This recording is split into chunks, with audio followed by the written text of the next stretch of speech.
നമസ്കാരം, നമ്മുടെ ചാനലിലേക്ക് എല്ലാവർക്കും തന്നെ സ്വാഗതം. ഇന്നത്തെ വീഡിയോ തീർച്ചയായിട്ടും നിങ്ങൾക്ക് ഉപകാരപ്പെടും. അപ്പോൾ ഇന്ന് നമ്മളിവിടെ സ്ക്വയർ ആയിട്ട് 2 പീസ് തുണി കട്ട് ചെയ്ത് എടുത്തിട്ടുണ്ട്. ഇതിന്റെ നീളും വീതി ഞാനിതാ സ്ക്രീനിൽ കാണിക്കുന്നുണ്ട് കേട്ടോ. ഇനി ഈ തുണി നമ്മൾ ഇട്ട് കൊടുത്തിട്ടുള്ളത് ഇതിന്റെ നല്ല വശം ഉള്ളിൽ വരുന്ന രീതിക്കാണ് 2 തുണി നമ്മൾ ഇട്ട് കൊടുത്തിട്ടുള്ളത്. ഇനി ഇതിന്റെ ഒരു സൈഡിലായിട്ട് നമ്മളൊരു 5 ഇഞ്ച് മാർക്ക് ചെയ്തിട്ട് അവിടെ നമുക്കൊരു ഗ്യാപ്പ് കൊടുക്കാം. ബാക്കിയുള്ള എല്ലാ സൈഡിലും നമ്മൾ 1/2 ഇഞ്ച് വിട്ടിട്ട് ഇതുപോലെ ഒന്ന് മാർക്ക് ചെയ്തിട്ടുണ്ട്. ഇനി മാർക്ക് ചെയ്തതിൻ്റെ മുകളിലൂടെ നമുക്കിത് സ്റ്റിച്ച് ചെയ്ത് എടുക്കണം.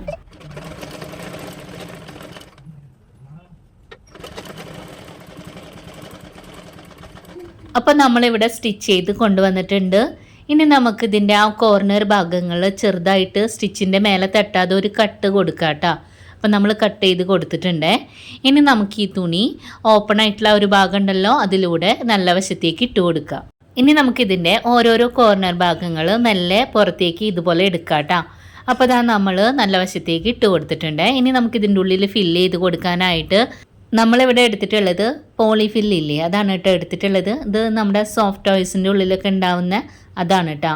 ഇനിയിപ്പോൾ ഇതല്ലെങ്കിൽ ഇതിന് പകരമായിട്ട് നമുക്ക് സ്റ്റിച്ചിങ്ങിൻ്റെ വേസ്റ്റ് ആയിട്ടുള്ള ചെറിയ ചെറിയ കട്ട് പീസ് തുണികൾ ഉണ്ടാവില്ലേ, അതായാലും മതി കേട്ടോ അതിൻ്റെ ഉള്ളിൽ നിറച്ച് കൊടുക്കാനായിട്ട്. അപ്പം നമ്മൾ ഇതിൻ്റെ ഉള്ളിലേക്ക് അത്യാവശ്യം ടൈറ്റായിട്ട് തന്നെ ഇത് ഫില്ല് ചെയ്ത് കൊടുത്തിട്ടുണ്ട് കേട്ടോ. ഇനി നമുക്ക് സാധാരണ സൂചി നൂലും കൊണ്ട് ആ ഓപ്പൺ ആയിട്ടുള്ള ഭാഗം ഉണ്ടല്ലോ അവിടെ നമുക്കൊന്ന് തുന്നി കൊടുക്കാം കേട്ടോ.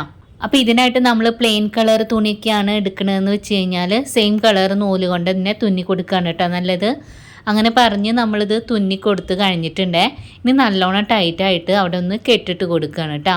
ഇനി നമുക്ക് ആ ബാക്കി വന്ന നൂലൊക്കെ കട്ട് ചെയ്ത് മാറ്റാം കേട്ടോ. അതിനുശേഷം നമുക്കിത് ഈ ഒരു രീതിക്ക് തന്നെ ഇത് ഉപയോഗിക്കാം. ഇത് നമുക്ക് കുഷ്യനായിട്ട് ഉപയോഗിക്കാം. അപ്പോൾ ഇന്ന് നമ്മൾ ഉണ്ടാക്കി കാണിക്കുന്നത് ഫ്ലോർ പില്ലോ ആയതുകൊണ്ട് തന്നെ ഇതിന് കുറച്ചുകൂടെ ഒരു പണിയുണ്ട്. അപ്പോൾ അതിനായിട്ട് കുറച്ചുകൂടെ വലിയ സൂചിയും സെയിം കളർ നൂലും നമ്മൾ നൂലെടുക്കുമ്പോൾ കുറച്ച് കട്ടിയായിട്ട് എടുക്കുക. ഒരു 4 ലെയറായിട്ട് എടുത്തിട്ട് വേണം നമ്മളിത് തുന്നി കൊടുക്കാനായിട്ട്. ഇനി നമ്മൾ ഇതിൻ്റെ ഒരു സൈഡിൽ നിന്ന് സൂചി ഇറക്കി കൊടുത്തിട്ട് അടുത്തൊരു സൈഡിൽ നിന്ന് വീണ്ടും ഒന്ന് ഇട്ട് കൊടുക്കുക. എന്നിട്ട് 2 സൈഡിൽ നിന്ന് നൂലുകൾ ഒരുമിച്ച് പിടിച്ചിട്ട് വലിച്ച് കെട്ടിക്കൊടുക്കുക. അപ്പോൾ ആ കെട്ടി കൊടുക്കുമ്പോൾ പൊട്ടിപ്പോവാനായിട്ട് ചാൻസ് കൂടുതലാണ്. അതിനാണ് നമ്മൾ ലെയർ കൂടുതലായിട്ട് എടുക്കണം എന്ന് പറയുന്നത് കേട്ടോ നൂലിൻ്റെ. അപ്പോൾ ഇതാ നമ്മൾ കെട്ടിക്കൊടുത്തു. അപ്പോൾ അത് ഇതുപോലെ നമ്മൾ ഇതിൻ്റെ ഉള്ളിലായിട്ട് ഒരു 3-4 സൈഡുകളിലായിട്ട് ഒന്ന് കെട്ടിട്ട് കൊടുക്കുന്നുണ്ട്. നിങ്ങൾക്ക് വേണമെങ്കിൽ 4 കോർണർ ഭാഗത്തായിട്ട് കെട്ടിട്ട് കൊടുക്കുക. ഇനിയിപ്പോൾ അങ്ങനെ അല്ലാന്നുണ്ടെങ്കിൽ നമുക്ക് വേണമെങ്കിൽ ഇതിൻ്റെ ഉള്ളിൽ തന്നെ 9 കെട്ടുകളായിട്ട് ഇട്ട് കൊടുക്കുക. അപ്പോൾ കാണാനായിട്ട് ഒന്നും കൂടെ ഭംഗിയായിരിക്കും.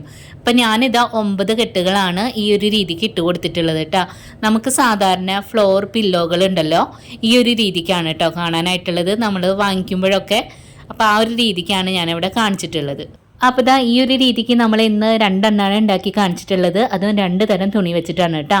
അപ്പോൾ തീർച്ചയായിട്ടും ഈ വീഡിയോ നിങ്ങൾക്ക് ഉപകാരപ്പെടുക എന്നുണ്ടെങ്കിൽ ഒന്ന് ലൈക്ക് തരാനും നിങ്ങളുടെ ഏതെങ്കിലും ഒരു ഫ്രണ്ട്സിനെ ഒന്ന് ഷെയർ ചെയ്ത് കൊടുക്കാനും മറക്കരുത് കേട്ടോ. പിന്നെ നമ്മുടെ ഈ ചാനൽ ആദ്യമായിട്ട് കാണുന്നവരാരെങ്കിലുമൊക്കെ ഉണ്ടെങ്കിൽ പ്ലീസ് ഒന്ന് സബ്സ്ക്രൈബ് ചെയ്ത് സപ്പോർട്ട് ചെയ്യണേ.